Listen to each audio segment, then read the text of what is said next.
Hello, this is Aaron with mysugarfreejourney.com, and here is day 12 of the 28-day ketogenic weight loss challenge. So today we're going to talk about the ketogenic diet and diabetes. So one of the biggest problems in medicine today is the marked increase in the number of type 2 diabetes diagnoses and the medical community's insistence on treating it the same as type 1 diabetes.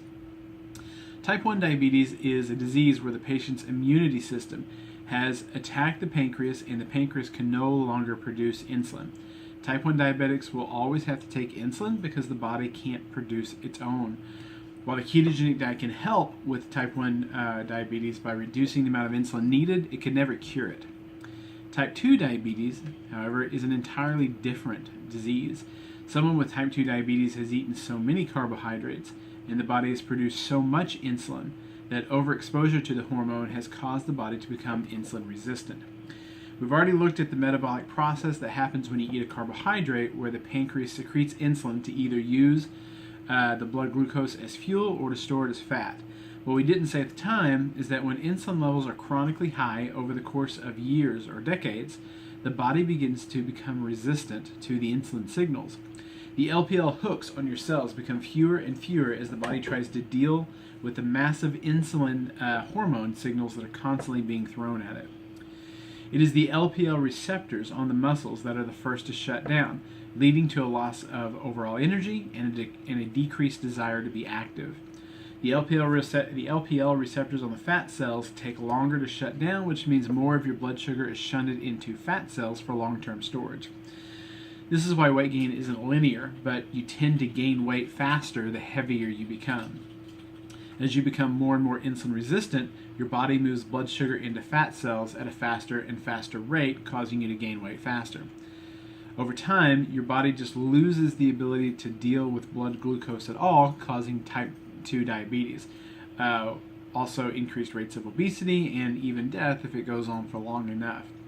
The typical treatment for a type 2 diabetic is either to increase the amount of insulin available to the body through insulin injections, or to increase the body's sensitivity to insulin by using drugs like metformin. This is almost exactly the opposite way type 2 diabetes should be treated.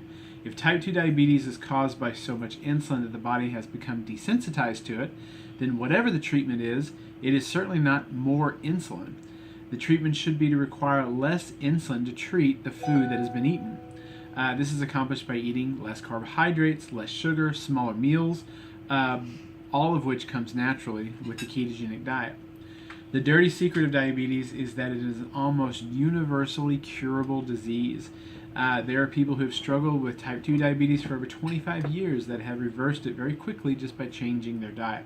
My wife, in fact, was diagnosed with type 2 diabetes before we switched to this low-carb lifestyle, and with her it disappeared in about a month. My point is that if you or someone that you know has diabetes, type 2 diabetes, you can absolutely cure it quickly and easily with a ketogenic diet.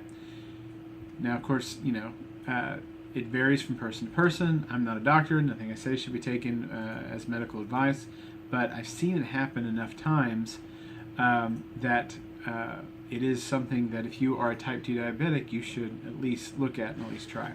So if you have any questions, feel free to contact me at mysugarfreejourney.com. I'd love to hear what you have to say, and I will talk to you tomorrow. Bye-bye.